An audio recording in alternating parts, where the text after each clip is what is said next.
بسم اللہ الرحمن الرحیم۔ شروع کرتا ہوں اللہ کے پاک نام سے جو بہت بڑا مہربان نہایت رحم والا۔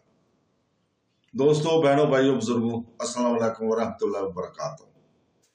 ہم اپنے بیانات کے سلسلے کا بیان نمبر 59 میں خوش آمدید کہتے ہیں، اور ہم اس میں بیان کر رہے ہیں قرآن پاک دنیاوی زندگی کی حقیقت کے بارے میں کیا کہتا ہے۔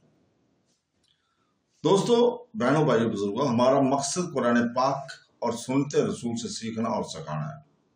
قرآن پاک انسان کو دنیاوی زندگی کی حقیقت کے بارے میں مسلسل یاد دلاتا ہے، اسے ایک عارضی مرحلے کے طور پر پیش کرتا ہے، آزمائشوں اور خلفشار سے بھرا ہوا ہے، اور اس بات پر زور دیتا ہے کہ حقیقی اور ابدی زندگی آخرت میں ہے۔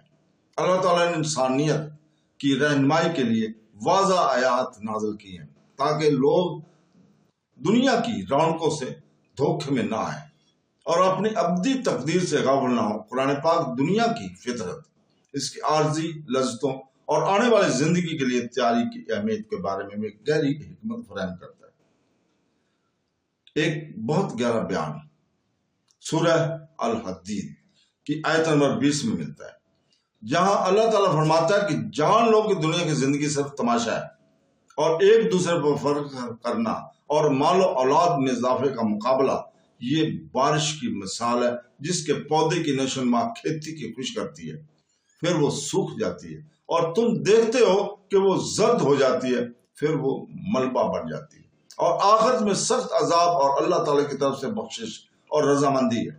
اور دنیا کی زندگی دھوکے کے مزے کے سوا کیا ہے؟ یہ آیت دینوی کشمکشوں کی عارضی نوعیت کی خوبصورتی سے کہتی ہے۔ دولت، حیثیت اور لذتیں بارش کے بعد پودوں کی طرح ہیں، تھوڑی دیر کے لیے سبز لیکن آخر کا مٹ جاتی ہے۔ قرآن پاک متبع کرتا ہے کہ دنیا سے دھوکہ کھا جانا حتمی نقصان کا باعث ہے۔ سورہ ال عمران آیت نمبر 185 میں اللہ تعالیٰ فرماتا ہے کہ ہر نفس کو موت کا مزہ چکھنا ہے، اور تمہیں تمہارا پورا بدلہ قیامت کے دن ہی دیا جائے گا۔ بس جس کو آگ سے دور کر دیا گیا اور جنت میں داخل کر دیا وہ کامیاب ہو گیا، اور دنیا کی زندگی دھوکے کے مزے کے سوا کیا ہے؟ یہ آیت واضح کرتی ہے کہ حقیقی کامیابی کا اندازہ دنیاوی فائدے سے نہیں بلکہ آخرت کی نجات سے ہوتا ہے۔ دنیا ایک امتحان ہے، اور اس کی آسائش عارضی فریب ہے جو موت کے وقت ختم ہو جاتی ہے۔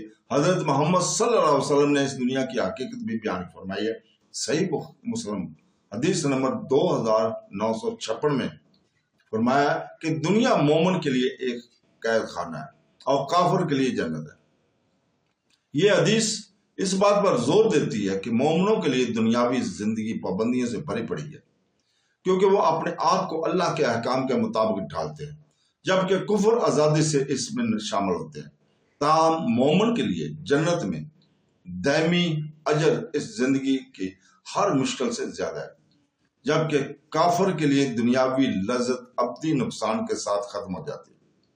قرآن پاک یہ بھی سکھاتا ہے کہ دنیاوی مال ایک امتحان ہے۔ سورہ انفال آیت نمبر 28 میں اللہ تعالیٰ فرماتا ہے، اور جان لو کہ تمہارے مال اور تمہاری اولاد ایک آزمائش ہے، اور یہ کہ اللہ تعالیٰ کے پاس بڑا اجر ہے۔ یوں تو مال اور خاندان نعمتیں ہیں، لیکن اگر ذمہ داری کے ساتھ انتظام نہ کیا جائے تو یہ انسان کو اللہ تعالیٰ کی یاد سے غافل کر سکتے ہیں۔ قرآن پاک مومنوں کو مسلسل یاد دلاتا ہے کہ مادی چیزوں کی محبت کو اللہ تعالیٰ کے لیے ان کے فرض پر غالب نہ آنے دیں۔ اس کے ساتھ ساتھ قرآن پاک زندگی کے حلال آسائشوں سے لطف اندوز ہونے سے منع نہیں کرتا۔ سورہ اعراف کی آیت نمبر 32 میں اللہ تعالیٰ فرماتا ہے کہ پوچھو اللہ کی زینت کو جو اس نے اپنے بندوں کے لیے پیدا کی ہے، اور پاکیزہ رزق کو کس کے نے حرام کیا ہے۔ کہو یہ ان لوگوں کے لیے ہیں جو دنیا کی زندگی میں ایمان لائے، لیکن قیامت کے دن صرف ان کے لیے ہیں۔ یہ آیت ظاہر کرتی ہے کہ اسلام حلال لذتوں سے لطف اندوز ہونے کی اجازت دیتا ہے، لیکن زیادتی، غرور اور آخرت کو بھول جانے سے خبردار کرتا ہے۔ توازن یہ ہے کہ احتساب کا شعور رکھتے ہوئے اللہ تعالیٰ کی نعمتوں سے لطف اندوز ہوں۔ ایک اور اہم پہلو جو قرآن پاک سکھاتا ہے وہ یہ ہے کہ دنیاوی زندگی کا مقصد انسانوں کو آزمانا ہے۔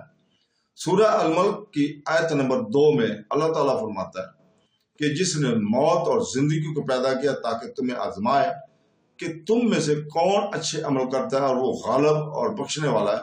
دنیا ایک مقصد کے طور پر نہیں بلکہ امتحان کے میدان کے طور پر بنائی گئی ہے۔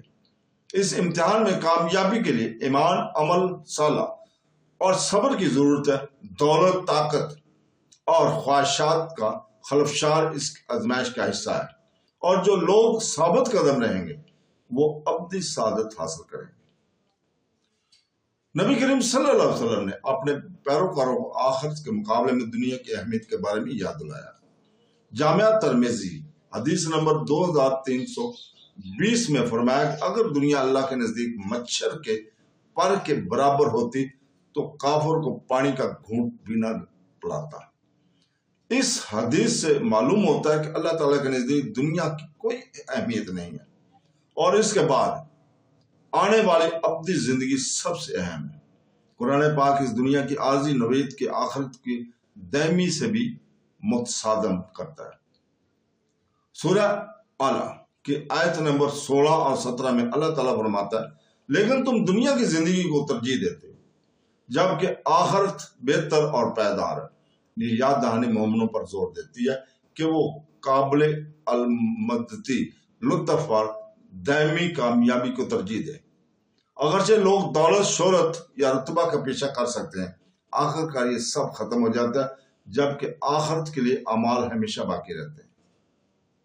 مسلسل یاد دہانیوں کے باوجود قرآن پاک تسلیم کرتا ہے کہ انسان اکثر غافل ہوتے ہیں۔ سورہ یونس کی آیت نمبر 7 میں اللہ تعالیٰ فرماتا ہے کہ بے شک وہ لوگ جو ہم سے ملاقات کی امید نہیں رکھتے اور دنیا کی زندگی پر مطمئن ہیں اور اس میں محفوظ ہیں اور جو ہماری نشانیوں سے غافل ہیں، ایسے لوگوں کو آخرت پر دنیا کا انتخاب کرنے کے سنگین نتائج سے خبردار کیا جاتا ہے۔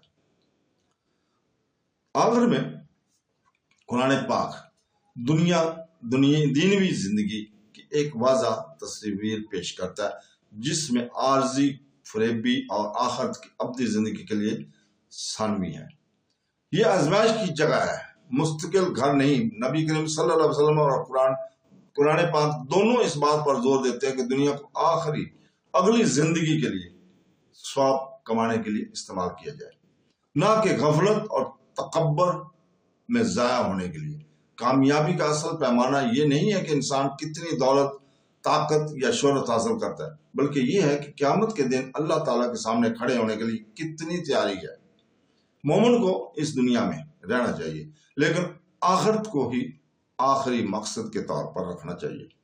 ایسا کرنے سے کسی کو حقیقی معنی اور حتمی کامیابی ملتی ہے۔ تو دوستو اس کے ساتھ ہی آج اجازت چاہتے ہیں کل تک کے لیے۔ کل انشاءاللہ تعالی ہم اسی وقت آپ کے سامنے حاضر ہوں گے اگر اللہ تعالیٰ نے زندگی کے ساتھ دیا۔ ہم اپنی عاجزانہ دعا کرتے ہیں کہ اللہ تعالیٰ ہمیں قرآن پاک اور حدیث نبوی پر عمل کرنے کی توفیق عطا کرے۔ اللہ تعالیٰ ہمارے دلوں کو پاک کر دے، ہمارے اعمال کو قبول فرما لے، ہمارے گناہوں کی معاف فرمائے اور ہمیں اپنے شکر گزار بندوں میں شامل کر لے۔ آمین ثم آمین۔ اللہ حافظ۔